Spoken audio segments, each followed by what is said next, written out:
지금 이스라엘 남왕국 유다는 삶에서 하나님을 완전히 떠나 사는 그런 가운데 있었고, 그 결과로 멸망이 코앞에 다가와 있는 그런 상황에 있습니다.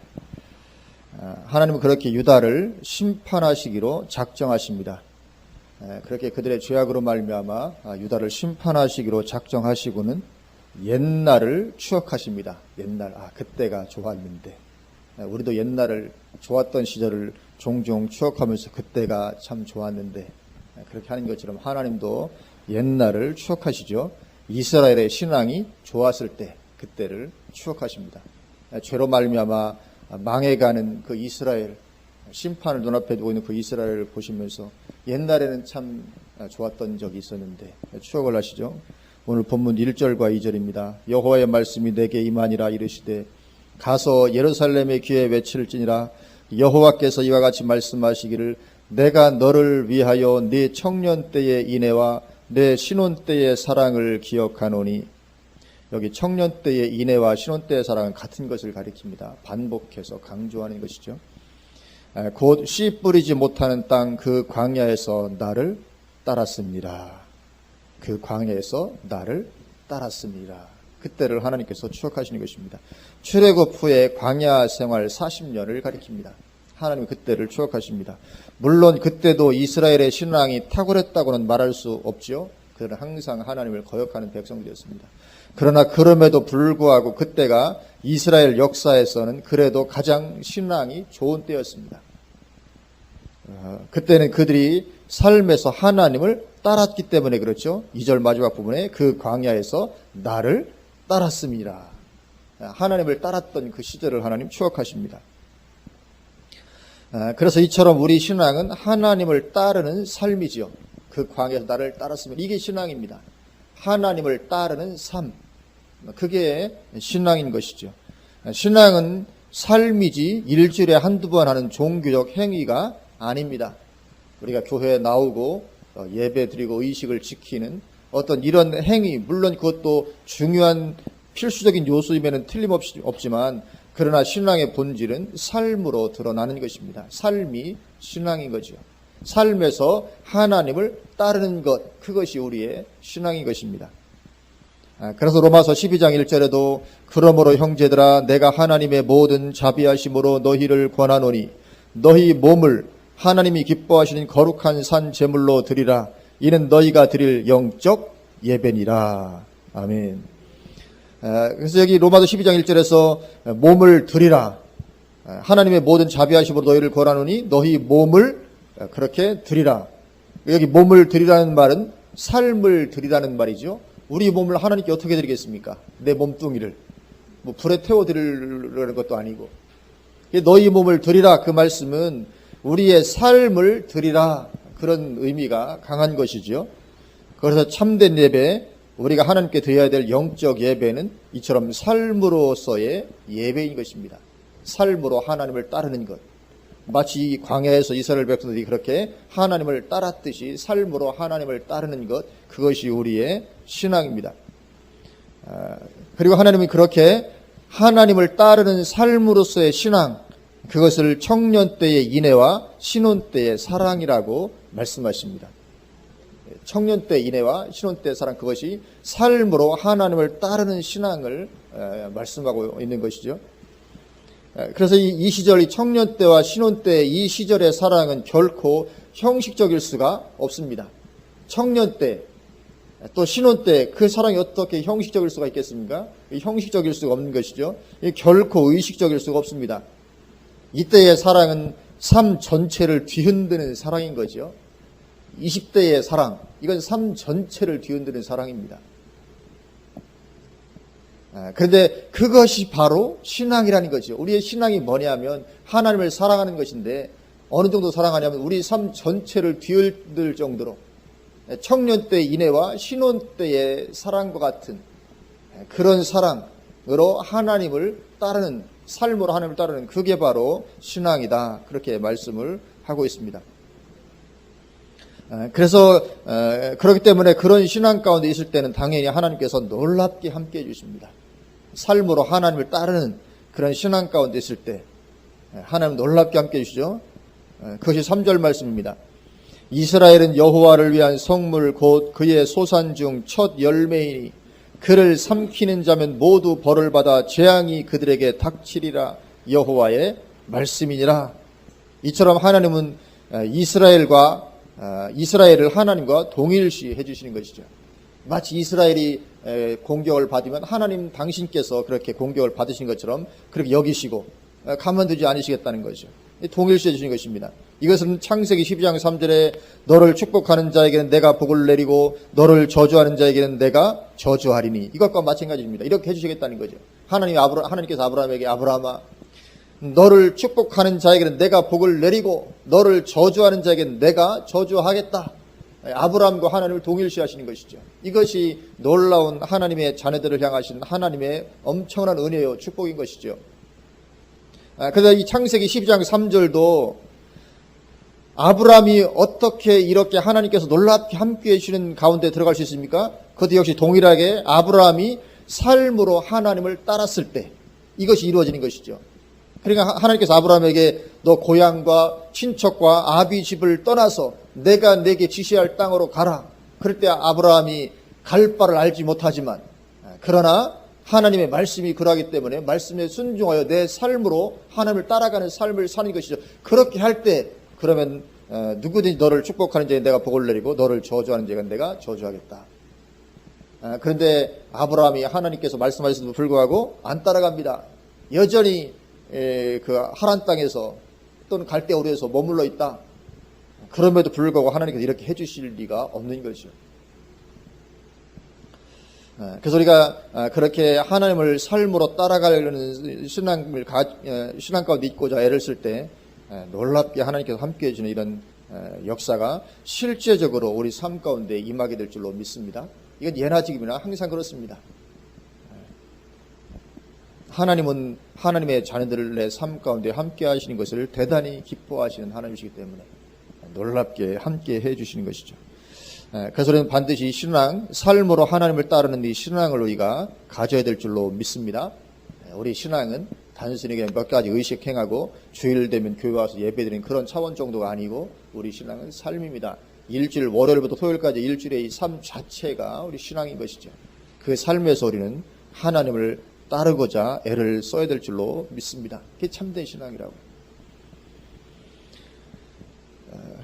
그래서 이 출애굽한 이스라엘 백성들이 광야 시절 동안에 그러한 신앙을 가질 수가 있었는데 그러면 어떻게 그들은 출애굽한 이스라엘 백성들은 그러한 신앙을 가질 수가 있었을까 하는 것이죠. 오늘 본문 2절을 보면 2절 다시 한번 보면 가서 예루살렘에 귀에 외칠지니라 여호와께서 이와 같이 말씀하시기를 내가 너를 위하여 내 청년 때의 인애와 내 신혼 때의 사랑을 기억하노니 곧 씨 뿌리지 못하는 땅 그 광야에서 나를 따랐음이니라. 비결이 있습니다. 그러한 신앙을 가질 수 있었던 비결 바로 씨 뿌리지 못하는 땅 그 광야에 있었기 때문에 그들이 이러한 신앙을 가질 수가 있었던 것입니다. 씨 뿌리지 못하는 땅 그 광야에서 이스라엘 백성들이 살아갑니다. 그 광야는 씨를 뿌릴 수 없습니다. 광야입니다. 글자 그대로 농사를 지을 수 없습니다. 먹을 것이 있을 수가 없습니다. 입을 것도 있을 수가 없죠. 어떤 것도 스스로 공급할 수 있는 것이 아무것도 없습니다. 하나님께서 역사해 주시지 않으면 당장 죽을 수밖에 없는 곳이 광야입니다. 그러니 하나님을 안 따를 수 없죠. 하나님을 따르지 않으면 당장 뭐가 옵니까? 당장 죽음밖에 있을 게 없습니다. 거기에서는 어떠한 것도 내가 얻을 수 있는 것이 아무것도 없는 것이죠. 그래서 씨 뿌리지 못하는 땅 그 광야. 그래서 인간적인 눈으로 볼 때는 가장 비참한 시절 같지만 영적으로 볼 때는 가장 안전한 시절인 거죠. 이 광야가 그런 것입니다. 인간적인 눈으로 볼 때는 참 비참하게 보입니다. 본인도 그렇게 생각할 수 있고 남들도 보기에 그렇지만 그러나 영적으로 볼 때는 가장 안전한 시절인 것이죠. 그렇지 아니하고 이 스스로도 잘 살아갈 수 있는 그런 가운데 있으면 우리는 죄의 본성을 가지고 있기 때문에 이 죄의 본성을 가지고 우리는 그럼에도 불구하고 하나님을 따라 사는 삶을 살고 싶어하지 않게 되는 것입니다. 내가 스스로도 살아갈 수 있는데 하나님을 의지하지 않고 그럼에도 불구하고 하나님을 의지하며 하나님을 따라가는 삶을 살고 싶어 하지 않는 거죠. 왜냐하면 우리가 죄된 본성이 있으니까. 그렇게 되지 않습니다. 그러면 좋을 텐데 모든 것이 넉넉하고 내 스스로 넓어진 내 삶을 잘 살아갈 수 있지만 그럼에도 불구하고 하나님을 의지하고 따라가고자 하는 그런 마음이 우리 가운데 있으면 참 좋겠지만 근데 그게 되어지지 않는 거죠. 우리는 죄된 본성 우리 가운데 있어서. 그래서 점차로 삶에서 하나님을 잊어가기 시작하는 것입니다. 그렇게 되지 않았던 시대는 한 시대도 없는 거죠. 교회 역사적으로 그렇게 되지 않았던 시대는 한 시대도 없습니다. 여러 가지로 넉넉하고 풍족하고 한데 그럼에도 불구하고 그리스도인들이 하나님을 따라서 살면서 이렇게 하나님을 따르는 삶을 살았던 그런 시대는 단 한 시대도 없었던 것입니다. 교회가 가장 타락했다고 하는 중세시대, 경제적으로는 얼마나 풍요롭고 넘쳤는지 모릅니다. 대단히 풍요로운 시대였습니다. 결국은 하나님을 따르는 삶을 살지 않게 되는 거죠. 그래서 우리도 우리 삶을 돌아볼 때 하나님을 절박하게 찾아야 할 이유가 없는 그런 상황이라면 정말 우리는 경각심을 가져야 됩니다. 왜냐하면 삶에서 점차로 하나님을 떠나 살아가게 될 가능성이 지대하게 높기 때문에 그렇습니다. 이건 당연히 그렇게 되어 있습니다. 그래서 주님께서도 부자가 천국 가는 것이 낙타가 바늘기로 들어가는 것보다 어렵다고 말씀하신 이유도 그래서 그런 것입니다. 부자가 절대로 삶에서 하나님을 따르는 삶을 살고자 할 리가 없습니다. 그 죄된 본성이 그렇게 하도록 내버려 두질 않는 것입니다. 그게 안 되는 거죠. 삶에서 하나님을 찾아야 할 절박함이 없는데도 불구하고 그렇게 하나님을 찾고 따르게 되지 않는 것입니다. 그래서 교회는 다닐지 몰라도 삶에서는 하나님을 떠나 살게 되기가 쉬운 것이죠. 물론 교회를 아예 안 다니지는 않습니다. 물론 교회는 다니죠. 교회는 다니지만 삶에서 월요일부터 토요일까지 이 삶에서 하나님을 따르는 그런 이게 원래는 이게 참 신앙인데 그게 없으면 신앙 자체가 아닌 것인데 교회는 다닌다 할지라도 근데 그게 되지를 않는 것이죠. 그래서 정말 축복된 삶은 일용할 양식을 족한 줄로 여기는 삶입니다. 일용할 양식만 있으면 족하다. 그래서 일용할 양식을 족한 줄로 여기면서 그리고 나머지 온 삶으로 하나님을 추구하는 것이죠. 가장 복된 삶입니다. 일용할 양식 주셔도 없으면 안 되잖아요. 광야에서도 하나님은 일용할 양식을 공급해 줬습니다. 때로는 만나를 내리시고 때로는 아니죠. 만나는 매일 내려주시고 하여튼 일용할 양식조차 없으면 안 되지만 그러나 그것은 우리에게 약속이 되어 있는 것이니까 일용할 양식으로 우리가 족한 줄로 여기면서 그리고 나머지 온 삶으로 하나님을 추구하는 것이죠. 어떻게 해서든지 땅에다 조금만 더 쌓아두려고 불철주의하는 것이 아니라 일용할 양식이 있으면 족한 줄로 여기고 온 삶으로 이제 나머지 삶으로 하나님을 추구하는 거죠. 일용할 양식 외에는 이 세상의 어떤 것들을 탐하지 않은 것입니다. 오직 하나님의 나라만을 탐하면서 나머지 온 삶을 거기에 드리는 것이죠. 그것이 하나님께서 원하시는 삶인 것입니다. 디모데전서 6장 7절에서 9절에 우리가 세상에 아무것도 가지고 온 것이 없음에 또한 아무것도 가지고 가지 못하리니 우리가 먹을 것과 입을 것이 있은즉 족한 줄로 알 것이니라. 아멘. 주님께서 친히 말씀을 해 주셨습니다. 먹을 것과 입을 것이 있은즉 족한 줄로 알아라. 그런데 대다수의 그리스도인들이 이 말씀을 소유하고 싶어 하지 않죠. 우리 가운데 이 죄된 본성이 싫어합니다. 어떻게 먹을 것과 입을 것이 족한 줄로 아냐. 좀 세상에서 좀 뭔가 좀 그래도 좀 떵떵거리고 살아보고 싶고 뭔가 정말 이렇게 여유롭고 넉넉하고 풍족하고 우리는 그걸 원하죠. 그래서 그걸 원해서 그런 삶을 누리게 되면 반드시 신앙이 타락하는 길로 가버린다는 이게 문제죠. 그렇게만 되지 않으면 참 좋을 텐데.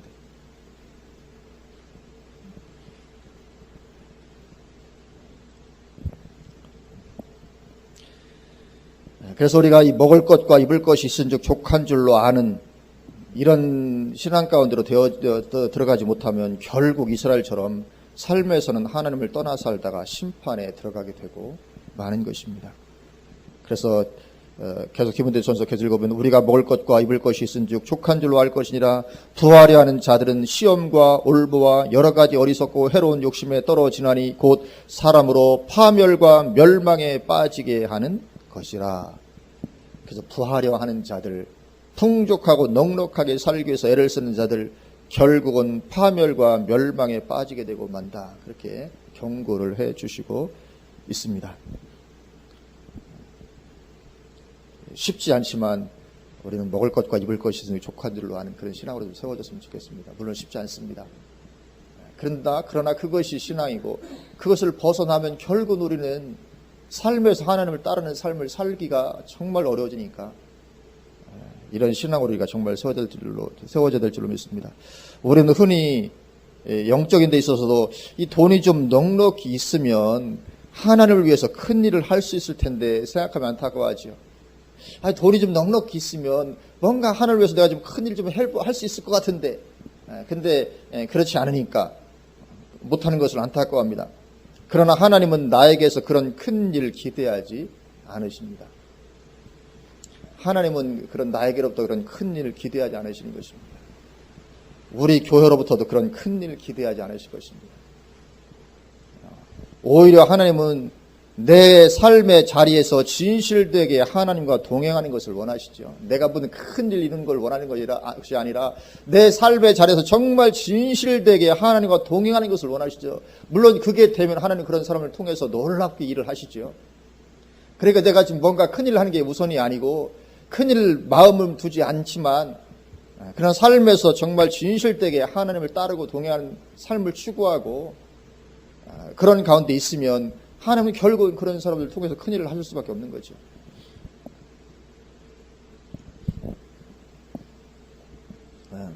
그래서 정말 큰 일이 뭡니까? 정말 큰 일은 삶의 자리에서 진실되게 하나님과 동행하는 것, 이게 가장 큰 일입니다.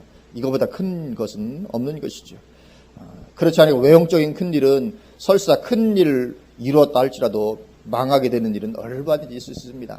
내가 영적인 사역에 있어서 크게 사역을 하고 내가 교회 목회자로서 대형 교회를 이뤘다 할지라도 망하게 되는 일은 얼마든지 있을 수 있습니다. 왜냐하면 삶의 자리에서 진실되게 하나님과 동행하는 것보다 더 큰 일은 없는 것이기 때문에 그렇죠. 그래서 광야 생활이 이제 끝나게 됩니다. 광야 생활이 끝나고 가나안 땅에 정착하자 이스라엘은 이제 서서히 하나님을 떠나기 시작합니다. 4절과 5절입니다. 야곱의 집과 이스라엘의 집 모든 족속들아 여호와의 말씀을 들으라. 나 여호와가 이와 같이 말하노라. 너희 조상들이 내게서 무슨 불의함을 보았기에 나를 멀리하고 가서 헛된 것을 따라 헛되이 행하였느냐.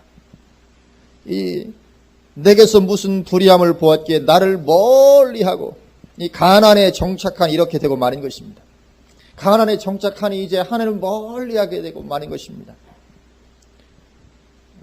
그리고 그렇게 하면 반드시 헛된 것을 따라 헛되이 행하게 되어 있습니다. 하나님을 멀리하면 반드시 헛된 것을 따라 헛되이 행하게 되어 있습니다. 여기 헛된 것은 우상을 가리키는 것입니다. 우상. 그런데 신약 성경은 탐심이 곧 우상 숭배라고 말하죠. 그러니까 이 세상 추구하는 그 모든 것이 사실은 다 헛된 것이죠. 세상 추구하는 그 탐심이 왜냐 우상 숭배라고 하니까 이 세상을 추구하는 그 모든 것이 사실은 다 헛된 것이 되는 것입니다. 그래서 이 솔로몬의 인생 탐구의 결론도 그것이었죠. 세상 것 헛되다는 것이요. 전도서 12장 8절에 결론적으로 말합니다. 전도자가 이르되 헛되고 헛되도다 모든 것이 헛되도다. 이 전도서의 결론입니다. 헛되고 헛되다 모든 것이 헛되도다. 근데 오늘 5절에 보면 이스라엘이 헛된 것을 따라 헛되이 행하였다고요. 하나님을 멀리 떠나서. 그리고 그렇게 헛된 것을, 그렇게 삶에서 하나님을 멀리하게 되면 이렇게 헛된 것을 추구하게 되는 것이고, 그리고 그 끝은 허무함으로 끝나게 되고 마는 것이죠. 헛된 것 추구하는 게 결국은 허무하게 끝나게 되고 마는 것입니다. 그러면 이스라엘은 왜 그렇게 하나님을 따르는 삶에서 하나님을 떠나 사는 삶으로 변해버리고 말았을까? 그 이유가 7절에 나옵니다. 7절. 내가 너희를 기름진 땅에 인도하여 그것의 열매와 그것의 아름다운 것을 먹게 하였거늘 너희가 이리로 들어와서는 내 땅을 더럽히고 내 기업을 역겨운 것으로 만들었으며. 이유가 무엇입니까? 기름진 땅입니다. 내가 너희를 기름진 땅에 인도하여 그것의 열매와 그것의 아름다운 것을 먹게 하였거늘. 그래서 하나님께서 기름진 땅으로 인도하셔서 그것의 열매와 아름다운 것을 먹게 된 것, 그것이 하나님을 멀리하게 된 이유가 되었던 것입니다.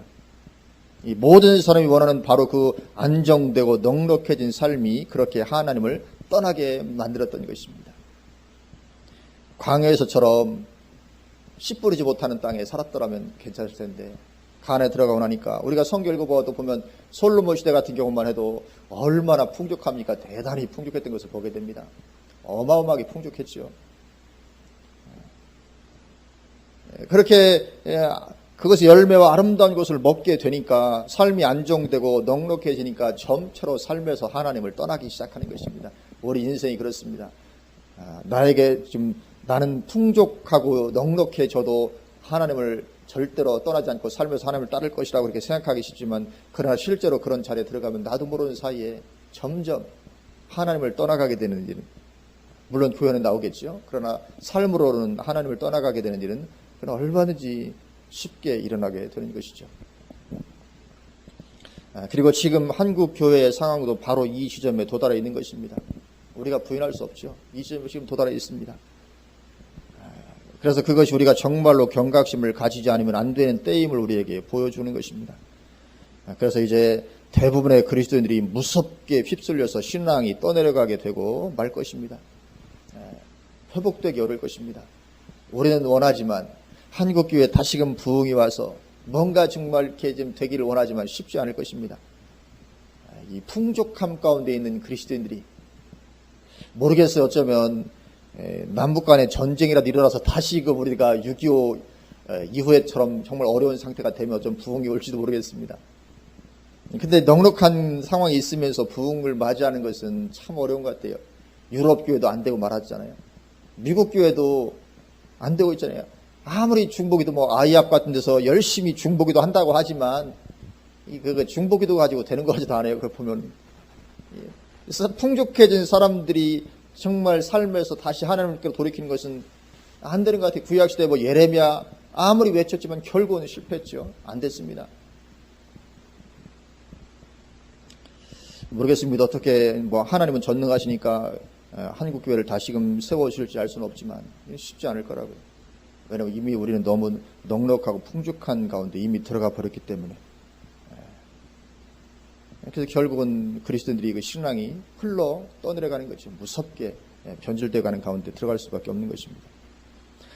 그래서 이렇게 삶이 넉넉해지면 다른 사람들보다도 다른 사람도 그렇지만 영적인 지도자들부터 삶에서 하나님을 떠나게 됩니다. 왜냐하면 그들도 어쩔 수 없는 인간이기 때문에 영적인 지도자들도 아무리 영적인 지도자더라도 삶에서 여유가 있고 넉넉해지면 결국은 하나님을 떠나게 되어 있습니다. 오늘 8절 말씀이죠. 8절 제사장들은 여호와께서 어디 계시냐 말하지 아니하였으며 율법을 다루는 자들은 나를 알지 못하며 그러니까 선생들 율법 선생들이 하나님을 알지 못합니다. 관리들도 나에게 반역하며 선지자들은 바알의 이름으로 예언하고 무익한 것들을 따랐느니라. 그러니까 선지자들 보니까 종교다원주의 하는 거죠. 종교합주의. 하나님 당연히 섬깁니다. 그러나 하나님을 섬기면서도 또 이방신도 섬기고 종교다원주의 지금도 똑같이 되고 있습니다. 지도자들부터 그렇게 삶에서 하나님을 떠나가게 되는 것입니다. 그래서 지금 시대도 예외가 아닌 거죠. 풍족하면 삶에서 하나님을 떠나게 되어 있는 것입니다. 그가 교회 지도자든 아니면 그냥 평범한 성도든 관계없이 그렇게 넉넉하고 여유롭고 풍족해지면 삶에서 하나님을 떠나게 되는 일이 공통적으로 일어나게 되고 한국교회도 마찬가지죠. 넉넉하고 풍족해지면서 영적인 지도자들부터 시작해서 모든 성도들에게까지 그런 길로 삶에서는 하나님을 떠나는 길로 나아가고 진행되어 가고 있는 그런 가운데에 있는 것이죠. 우리가 부인할 수 없는 그런 사실이죠. 그래서 우리가 경각심을 가져야 되는 그런 시대를 우리가 살아가고 있는 것입니다. 이렇게 신앙이 광야 신앙에서 떠나면 어떻게 됩니까? 광야 신앙일 때는 3절 말씀처럼 하나님께서 우리를 위해 싸워주셨죠. 하나님께서 우리 편에서 그렇게 같이 행해주셨습니다. 싸워주셨습니다. 그런데 우리가 광야 신앙에서 떠나면 이제 하나님은 아까 이제 싸우시던 방향을 거꾸로 돌리시는 거죠. 전에는 나를 위해 싸워주셨는데 방향을 돌려버리는 것이죠. 이게 9절입니다. 9절 그러므로 내가 다시 싸우고 너희 자손들과도 싸우리라 여호와의 말씀이니라. 이제 하나님께서 나와 더불어 싸우시겠다는 거예요. 전에는 나를 위해서 싸워주셨는데 이제는 거꾸로 방향을 돌려서 나와 더불어 싸우시겠다는 거거든요. 이 삶의 소리가 하나님을 떠났을 때 우리가 당하게 되는 일입니다. 우리는 하나님은 마냥 우리 편에서만 일해 주시는 하나님으로 생각합니다. 좋으신 하나님. 그래서 요즘 아버지 학교 하면서 아버지의 마음 얘기가 많이 되는데 상당히 많은 부분 왜곡되어 있습니다. 아버지는, 하나님을 마음 좋은 할아버지쯤으로 여기는 경우가 흔히 있습니다. 그러나 결코 그렇지 않습니다. 우리가 하나님을 떠나면 하나님도 우리를 떠나십니다. 그리고 그 자리에는 무서운 심판이 부어지게 됩니다. 하나님은 절대로 마음 좋은 할아버지 정도가 아니시는 것이죠. 마냥 우리 편에서만 일해주시는 그런 하나님이 아니십니다. 우리가 하나님을 찾고 구할 때는 물론 하나님 우리 편에서 일해주시지만, 그러나 내가 삶에서 하나님을 떠나 살기 시작하는데 그럼에도 불구하고 하나님께서 내 편에서 일해주시냐? 그렇지 않다는 거죠. 오히려 하나님은 심판을 예비하고 계시는 것이죠. 그래서 우리는 우리 삶에서 절대로 하나님을 떠나 사는 삶이 되지 않도록 모든 주의를 기울여야 됩니다. 주일날 교회만 나오는 것이 중요한 것이 아니고, 정말 일주일의 삶을 내가 정말 하나님을 따라 살기를 애를 쓰는가, 내 인생의 방향부터 시작해서 하나님이 나에게 뭘 원하시는지 전혀 개의치 아니하고 내 삶은 내가 산다, 내 뜻대로.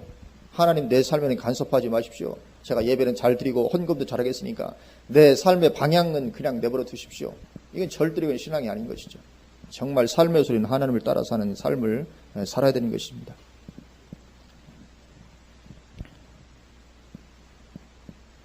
오늘 13절입니다. 13절. 내 백성이 두 가지 악을 행하였나니 곧 그들이 생수의 근원되는 나를 버린 것과 스스로 웅덩이를 판 것인데 그것은 그 물을 가두지 못할 터진 웅덩이들이니라. 그러니까 이제 삶에서 하나님을 배제하기 시작하는 것입니다. 내 삶에서 이제 하나님을 배제하고 이제 스스로 웅덩이를 팝니다. 절대로 스스로 웅덩이를 파는 이 삶을 우리는 버려야 됩니다. 내 인생 내가 알아서 한다. 내가 스스로 웅덩이를 판다. 이 절대로 망하는 길입니다. 그럼 왜 스스로 웅덩이를 팝니까? 왜냐하면 그래도 충분한 상황이기 때문에 스스로 웅덩이를 파는 거죠. 내가 스스로 웅덩이를 파도 얼마든지 내 인생 하나님을 의지하지 않아도 살아가는데 아무 문제가 없는 거죠. 광야가 아니기 때문에 얼마든지 내 스스로 웅덩이를 파도 살아가는데 아무런 지장이 없을 것처럼 보여지기 때문에 그렇게 스스로 웅덩이를 파는 것입니다. 생수의 근원은 하나님이신데 생수의 근원 되신 하나님을 버리고 스스로 웅덩이를 파는 것이죠. 그러나 그 웅덩이는 터진 웅덩이다, 그렇게 말씀하시죠. 그래서 지금 당장은 괜찮은 것 같지만 점점 물은 고갈되어 가고 마침내는 나를 완전히 말라 죽게 만들고 마는 것이죠. 이게 스스로 파는 웅덩이입니다. 결과가. 당장은 표시가 안 나죠. 당장 그렇지는 기대지는 않습니다. 그러나 점차적으로 결국은 나로 하여금 말라 죽게 만들고 마는 그것이 스스로 파는 웅덩이입니다.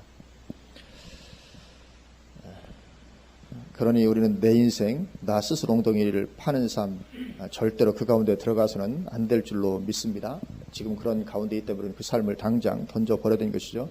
오직 하나님께 매어 사는 것입니다. 그래서 하나님께서 가라시면 가고 설하시면 서는 것입니다. 그게 우리 신앙입니다. 하나님께서 가지라면 가지고 버리라면 버리는 것입니다. 이게 정말 쉽지 않죠. 하나님께서 가지라고 하면 우리는 얼른 가집니다. 그러나 하나님께서 버려라 그러면 우리를 절대로 안 버리죠. 내가 이거 어떻게 해서 내가 얻은 건데 이걸 버리란 말입니까? 차라리 이걸 버리느니 내 생명을 취하소서. 우리는 한번 많은 게 이럴 거라고요. 그러나 우리는 하나님께서 가지라면 가지고, 하나님께서 가지라고 하는데도 저는 안 가질 거예요, 이러면 안 되죠. 가지라면 가지고 버리라면 버리고, 하나님께서 가라고 하시면 가고 서라고 하면 서고, 오직 광야에서의 이스라엘 백성들처럼 하나님만 따라가는 삶 되는 거죠. 그래야 되는 것입니다. 광야에서는 하나님 안 따라갔다는 큰일 나니까요. 망하니까 당장 죽을 수밖에 없습니다. 그래서 이스라엘 백성들이, 출애굽한 이스라엘 백성들이 마음으로는 싫었지만 그래도 하나님 계속 따라가잖아요. 그렇죠? 서라가면 서고 가라가면 가고 계속 따라갑니다. 구름이 떠올라서 진행하면 진행하고 멈추면 서고, 어디로 가라가면 저쪽으로 가고 멈추면 멈추고, 늘 하나님 따라서 살 수밖에 없죠. 마음은 좀 하기 싫어도 그것 외에는 살 길이 없으니까요. 어쨌든지 좋은 하시는 하나님 따라 사는 거죠, 삶에서.